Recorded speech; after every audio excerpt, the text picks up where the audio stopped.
ಅವಶ್ಯವಿಲ್ಲ. ಒಪ್ಪಿಸಿ ಬಿಡು ಅವನು. ಸುಮ್ಮನೆ ಹಠ ಬೇಡ.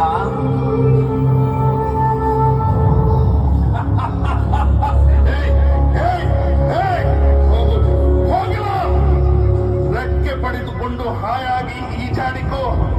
ನಿನಗೆ ಇಂಪು ಹೊರಿಸಬೇಡ.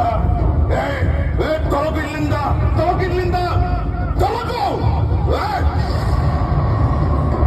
ಹಾಗೆನ್ನುವೇನೋ?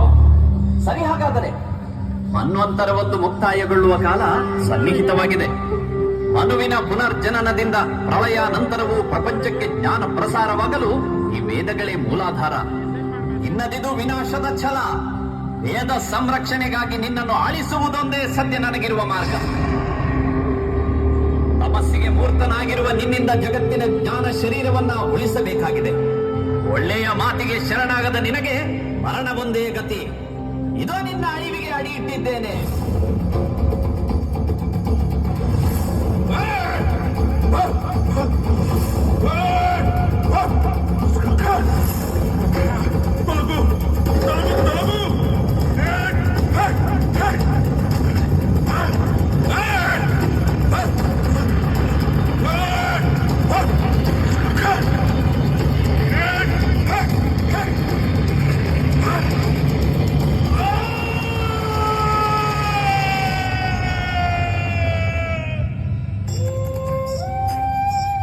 ಹೀಗೆ ಜ್ಞಾನ ಸಂಕೇತವಾಗಿರುವ ಋಗ್ವೇದಾದಿ ವೇದಗಳನ್ನ ಮರುಗೊಳಿಸುವುದಕ್ಕಾಗಿ ಶಂಖಚೂಡ ರಾಕ್ಷಸನನ್ನ ಮತ್ಸ್ಯ ರೂಪಿ ಶ್ರೀಮನ್ನಾರಾಯಣನು ಸಂಹರಿಸುತ್ತಾನೆ.